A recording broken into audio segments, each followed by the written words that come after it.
bienvenidos a otra sección de Cloverfield. Hoy veremos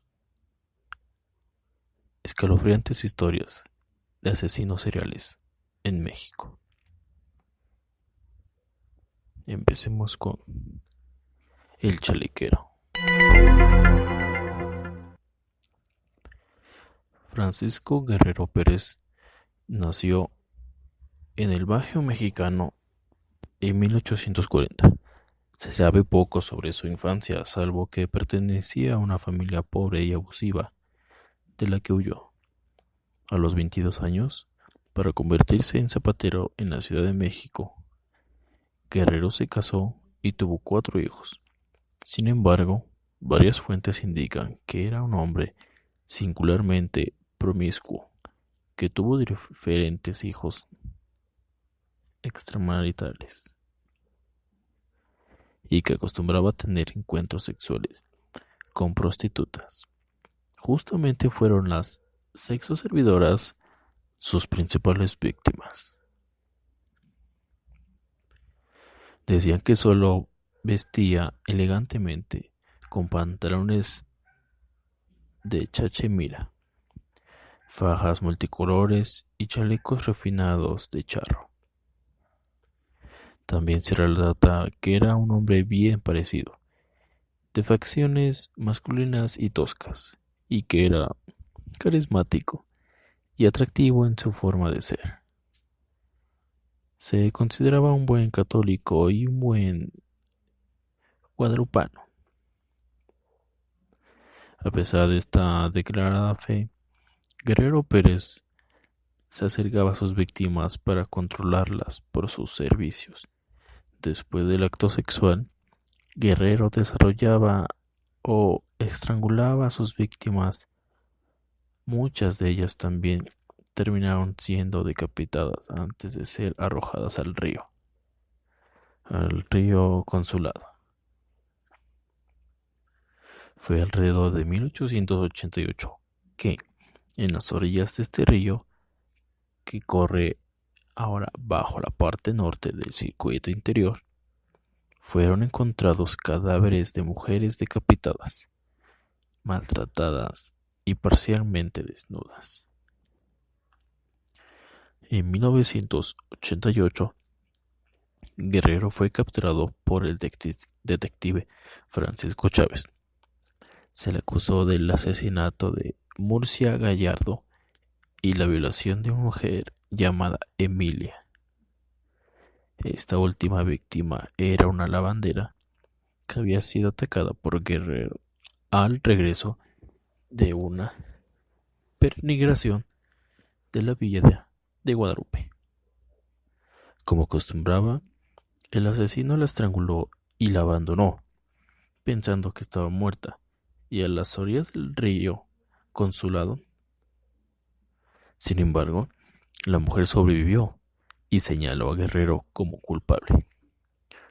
Guerrero fue condenado a muerte, pero Porfirio Díaz lo indultó, condenándolo solamente a 20 años de cárcel. Pero algunos años después, en 1904, fue liberado por error de proceso. Poco tiempo pasó Francisco Guerrero en libertad. El 13 de junio de 1908 fue capturado por segunda vez tras haber asesinado a una anciana a las orillas del mismo río. Cuando lo capturaron, Guerrero todavía portaba manchas de la sangre de su víctima en la ropa. Fue condenado a muerte por segunda ocasión. Sin embargo, la condena tampoco se cumpliría. En 1910, a los 70 años, Guerrero fue encontrado muerto en su celda. Los motivos de su muerte siguen siendo poco claros, pero, sin duda, su nombre impactó considerablemente a la sociedad de la época. Cuando se supo en México de los asesinatos de Jack el Destripador, en Whitechapel, muchos periódicos lo llamaron el chalequero en inglés. El apodo nació de su indumentaria elegante o del hecho de que obligaba a chaleco a mujeres a mantener relaciones sexuales con él. En cualquier caso, se considera que el chalequero mató alrededor de 20 mujeres en la colonia Peralvillo y sus alrededores, ganándose así el dudoso honor de ser el primer asesino serial mexicano y feminicida de la historia.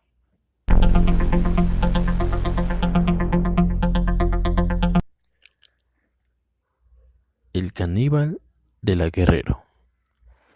El 8 de octubre de 1907,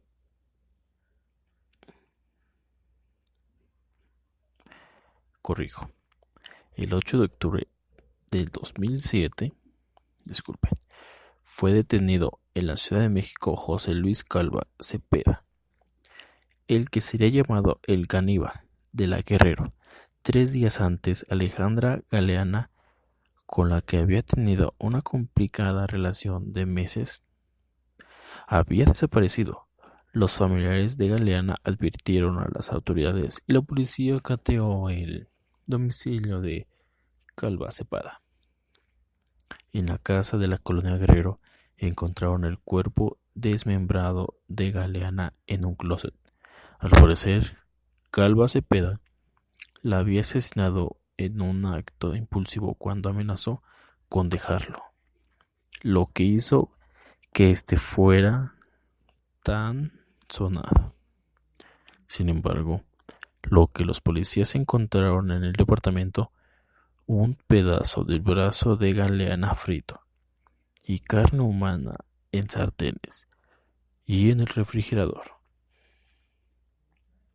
Algunos reportes hablan del gusto de Calva Cepeda por la carne humana que comía con limón y muchos otros detalles sensacionalistas rodearon el caso del caníbal de la Guerrero. La policía, por ejemplo, sacó a relucir las cartas que escribía a sus novias y los poemas que vendía para ganar algo de dinero extra. En estos poemas, Calva hablaba de la frustración de no poder ser madre y otros detalles que se reportaron ampliamente. A pesar de no ser particularmente relevantes para el caso, las autoridades también encontraron otras pistas para inculpar a Calva Cepeda, con cadáveres descuartizados en la Ciudad de México, Chimalhuacán y el bordo de Xochicualca.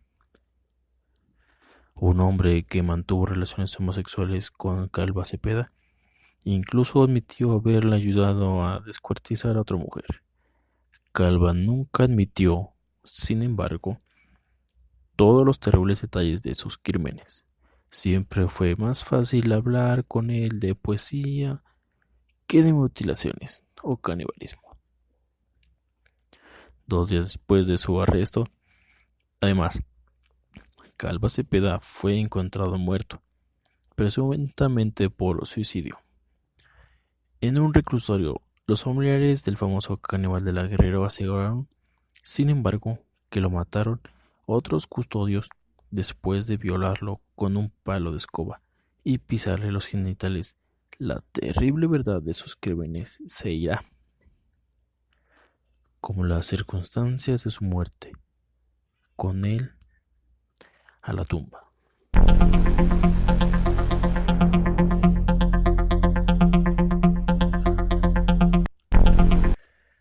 El temible Bejarano. Se sabe muy poco de la vida privada de Guadalupe Martínez de Bejarano. Sabemos que estuvo casada y que tuvo a un hijo llamado Aurelio Bejarano Martínez. También sabemos que fue una mujer de clase media, alta o de clase alta. De hecho, era a través de su posición social privilegiada que lograba atraer a sus víctimas. Guadalupe Martínez atrajo a su casa a la niña Casimira Juárez, ofreciéndole un trabajo doméstico. Una vez que la niña se instaló en su domicilio, empezaron las vejaciones y los actos de tortura. Inspirados en un fuerte deseo sexual reprimido, Martínez torturaba con fuego y ataduras a su víctima, siempre desnuda. Después de cierto tiempo, la dejó morir de hambre. En 1887, Martínez de Bejarano fue condenada por este crimen. Sin embargo, apenas 5 años después salió libre. Cuando salió de la cárcel, Martínez introdujo nuevamente a 2 hermanas muy jóvenes a su hogar. Se trataba de Guadalupe y Crescencia Pineda, quienes también fueron torturadas con los mismos métodos. En 1892, varias personas denunciaron a Martínez por el supuesto secuestro y tortura de personas en su casa. La policía llegó demasiado tarde para salvar a las hermanas Pineda. De Martínez la señaló como culpable y Martínez, en cambio, lo señaló a él como el verdadero asesino. Ambos fueron condenados. A pesar de solo ser condenada a 10 años de prisión, Martínez fue confinada a una zona solitaria dentro de la prisión de Belén, por el odio que le tenían las otras reclusas, desde entonces apodada como la temible Bejarano o la mujer verdugo. Martínez murió en una celda antes de terminar su condena. Su horripilante historia pasaría a la posteridad para convertirse en la primera mujer asesina serial de la historia de México.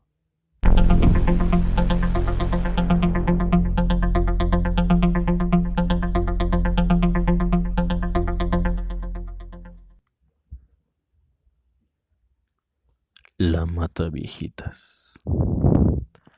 Juana Barrera Samperio nació el 27 de diciembre de 1957 en el municipio de Epazoyucan, Hidalgo. Creció en una familia disfuncional, con padres abusivos y alcohólicos. En alguna declaración, Basara Samperio admitió que su madre la regalaba con señores a cambio de dinero o alcohol. Este sitio se transformó en una sed asesina. Desde los años 90 hasta el 2006, Barraza Samperio cometió 17 asesinatos comprobados y más de otros 30 que le imputaban. Todas las mujeres que asesinó eran de la tercera edad y las mataba siempre vestida de rojo. Por la relación de estos asesinados, se le compara con el asesino francés Thierry Paulin, que también mataba a señoras mayores para robarles y que también asesinó a muchísimas mujeres antes de ser detenido. A diferencia de Pauline Basarra, sigue viva y se casó hace algunos años en Santa Marta, Acatitla, cárcel en la que purga una condena de 700 años de cárcel. El 25 de enero del 2006, alguien reportó a la policía que una persona sospechosa estaba escapando de la casa de Ana María de los Reyes Alfaro. La señora de 89 años había sido estrangulada con la manguera de un estetoscopio. La